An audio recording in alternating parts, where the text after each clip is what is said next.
All right.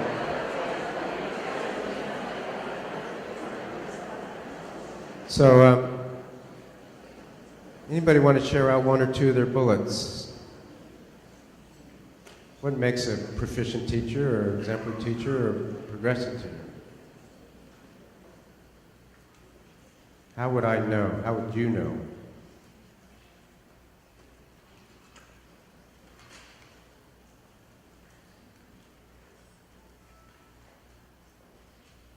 Yeah, go ahead. That's courageous of you. That's good.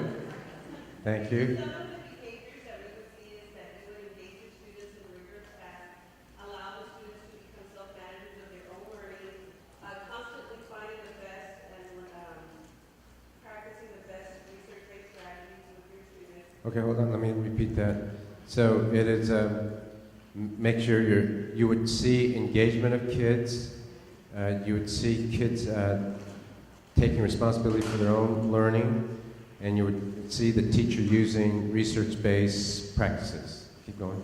Anything else? And I would do whatever it takes to ensure that all the students learn, and then I also share these practices with my colleagues.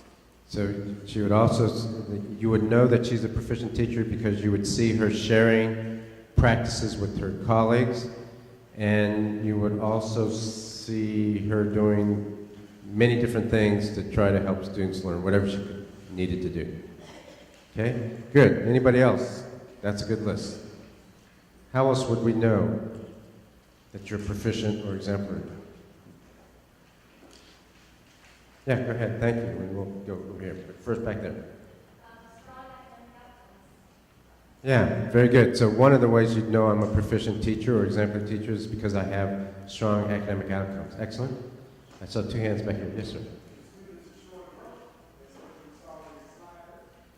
So one of the ways you know that I'm a proficient teacher is you can see my students growing. They will show and demonstrate growth. And in the back. Same thing. Okay.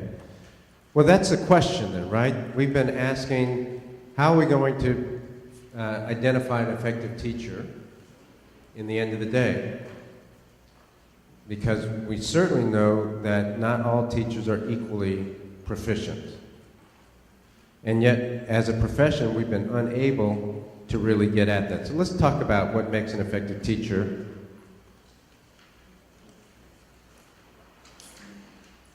And when we talk about what makes an effective teacher, we also have to ensure that we talk about what makes a teacher gain student achievement results. So what accounts for student achievement? Should those two squares or rectangles overlap? Should they overlap? Yes.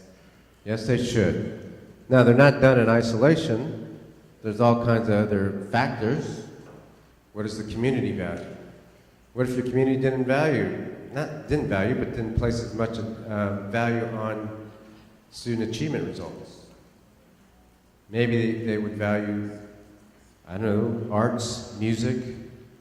There's a town in Manitou, Colorado, a district where the community really valued arts, education, and extracurricular activities almost more, it may not be fair to say more than student academic achievement, but almost as much. They put money around that. They, instead of investing in more textbooks, they put the money in elementary band programs. So you have elementary schools with good band programs, string quartets, and all this other investment of money. That shows you what they value. But in any case, whatever you define student achievement or student outcomes to be, an effective teacher is one who will get those outcomes. So they do overlap. Maybe not 100%, but those two things overlap. An effective teacher gets the outcomes the community wants. The community wants their kids to go to college, an effective teacher gets that, or prepares a kid for that path. So teacher effectiveness is described by outcomes and teacher performance. But can we measure everything about teacher effectiveness? Can you tell 100% of what a teacher contributes to student outcomes?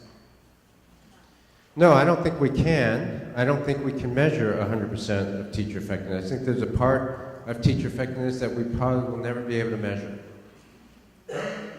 I will not, and you will not be able to measure your teacher's ability to have great rapport with kids. You'll see some of it in the classroom, that's true. But you won't know when the kid calls a teacher at night crying about this problem or that problem. You won't see every handshake that teacher gives to kids at a football game. You won't see the pat on the back that the teacher gives the kid at lunchtime. Just a word of encouragement. You won't see that teacher intervening in the hallway with discipline problems and telling a kid, hey, you know, pull up your pants, and doing that in a professional way. You won't see all of that. But that teacher just contributed to that kid's character, probably, or maybe. No, you're not going to see all that. And so should we not measure teacher effectiveness because we won't be able to see all of that? Because that's one of the arguments some teachers throw out. Because you don't see me doing all that, you can't tell how effective teacher I am. Well, I think the research is pretty clear that we still can tell how effective a teacher is. We're going to get to the Met study, you've already seen some, even though we can't measure everything. Maybe we can only measure what's in the yellow. That doesn't mean we shouldn't measure teacher effectiveness. Because what's in the yellow is a big part of what a teacher does. And one could argue that the things outside the yellow contribute to the things in the yellow. So whether you can measure or not the number of pats on the back, the number of handshakes, and the number of phone calls made home, the number of home visits, whether you can measure that or not, it probably contributes to student outcomes. And you know what? The best teachers know that.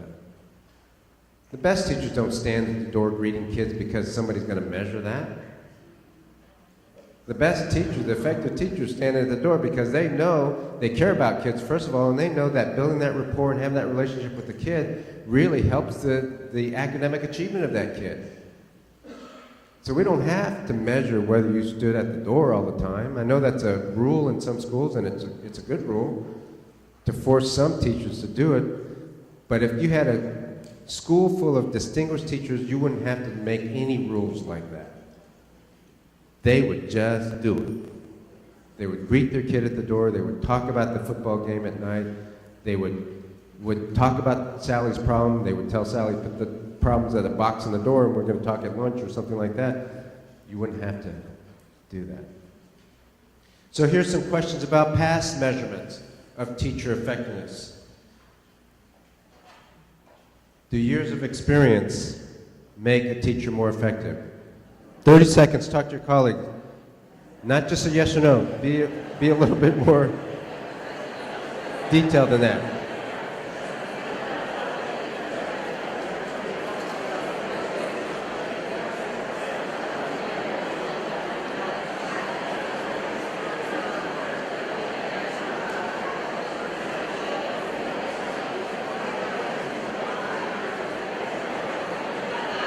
Okay.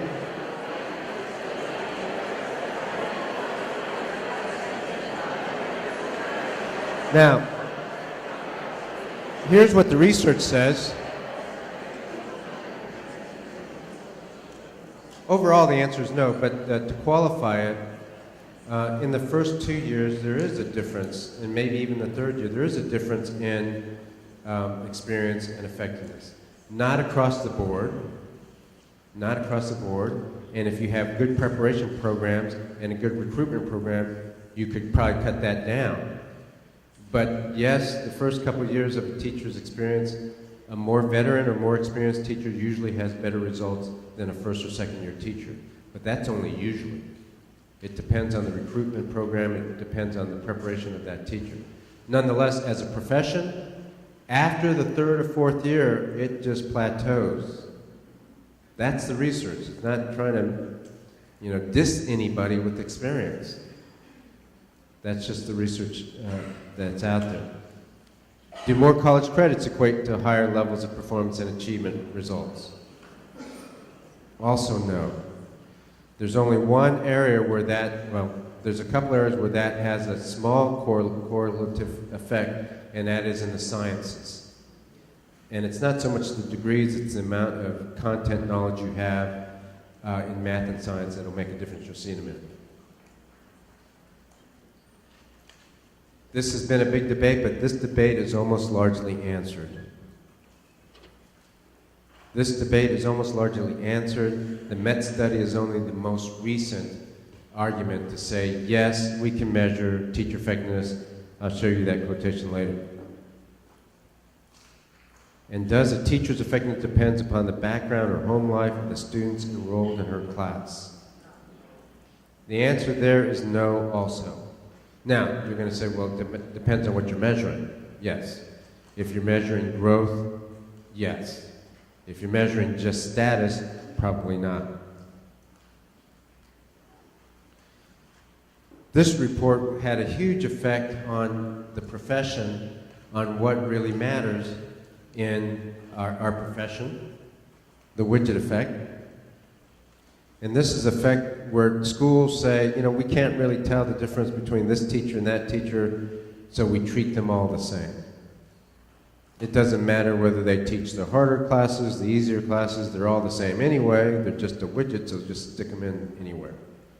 It doesn't matter whether they've had this effectiveness on achievement scores or that. We can move them around the district, and it doesn't really matter because they're all widgets. Now, most of us who've been principals and who coach teachers know that that's absolutely not true. That there's huge differences among teachers. And those of us who've been most successful as principals over the past have placed our teacher resources in the right place. We put our strongest teachers in the most difficult environments in our school.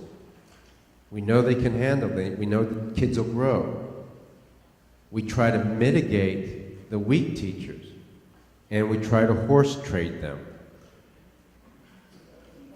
I mean, in our profession, come on guys, we do. We try to get rid of them somehow. We don't, I'm talking about our profession now. We don't write poor evaluations on them. We just try to get rid of them. That's why in this report, it's not surprising that teachers are treated like widgets, which is dishonoring to teachers. In general, our schools are indifferent to instructional effectiveness except when it comes to remove a teacher. That's the only time we start documenting, is when we know for a fact at the end we're going to get rid of them, and we hardly ever document for performance. We only document for abuse. Less than 1% of teachers are rated unsatisfactory, even though 73% of teachers surveyed said their most recent evaluation did not identify, and 73% of teachers surveyed said their most recent evaluation did not identify any development areas. 41% of administrators reported that they have never denied tenure to a teacher or non-renewed a probationary teacher. 81% of administrators and 58% of teachers say there's a tenured teacher in their school who is performing poorly. And you know and I know that the teachers know. The teachers know who's strong, who's not strong. Effective teachers hate to see ineffective teachers. You all been teachers. Didn't you hate to see an ineffective teacher? Didn't it just make you mad that the kids in that classroom over there was not getting the instruction they needed? It's not about you and it's not about the teachers, it's about the kids. The kids not getting the instruction they needed, that kind of makes me mad as a teacher. It's like Mr. Holland's Opus. I get mad when a teacher doesn't do what they need to do to help that kid. And teachers know. So, this was the final finding of the widget effect. Not surprisingly, school administrators spend very little time on what is a largely meaningless and inconsequential evaluation process. Most teacher evaluations are based on 2 or fewer classroom observations totaling 76 minutes or less. Now, I don't want you to raise your hand, but I'm going to ask you to talk to your colleague just for a minute. Did you conduct very effective evaluations of your staff last year? And what percentage of your teachers were rated proficient or higher? Tell your neighbor the answer to those two questions.